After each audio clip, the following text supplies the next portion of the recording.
Tak já vás vítám tady u toho dalšího videa na tomhle kanále. Dneska tady máme konečně zimu, koukejte na to. Úplně sněhu až po nohy. A dneska si tady jdeme odpálit takovou zajímavou petardu. Jde o TP2, jestli to jde vidět. Net 3 gramy, takže má 3 gramy slože. A myslím, že by tam měl být trochu nějaký efekt ze začátku a vlastně to je ještě ta stará výroba, takže se to jmenuje TP2, ale jakoby to je Exploder 3. Stará od Tropiku a myslím, že je z roku 2017 nějak tak.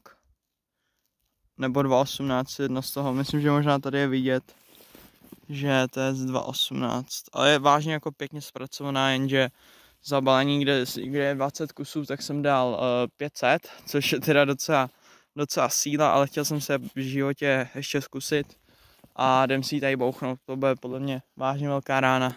Jsou na ní dobrý recenze a já si myslím, že může mít na to. Tak jsme si ji sem teďkom takhle nádherně nasouvali do takové rukavičky, tady můžete vidět, že ještě vykukuje a jdem si ji zapálit, protože tady někdo asi ztratil rukavici a evidentně se k ní nikdo už nehlásí, takže může mít na to. Vidíte, nikdo tady není, takže by to nemělo nikomu vadit a můžeme to jít podpálit. Tyjo. Sakra. Ty vole.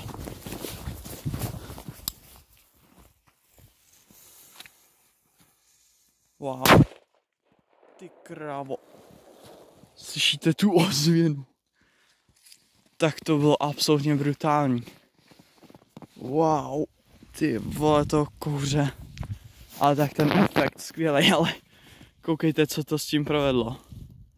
Tak z té rukavice nezbylo, že vůbec nic. Jakože, tak to je brutální, no. Tady máte ještě knoflíček nějaký. Ty kráso. Tak to jo. To se vyplatilo koupit, to jako dělá slušný rány. Takže za mě petarda tak 11 z 10. Vážně pecka. A dneska to bylo jenom takhle krátký video. A to je asi všechno. Tak jo. Sami vidíte, co vám to udělalo s rukou, takže bacha na to. A já se asi loučím. Odpalujte a za chvilku je sezóna. Tak zatím čau.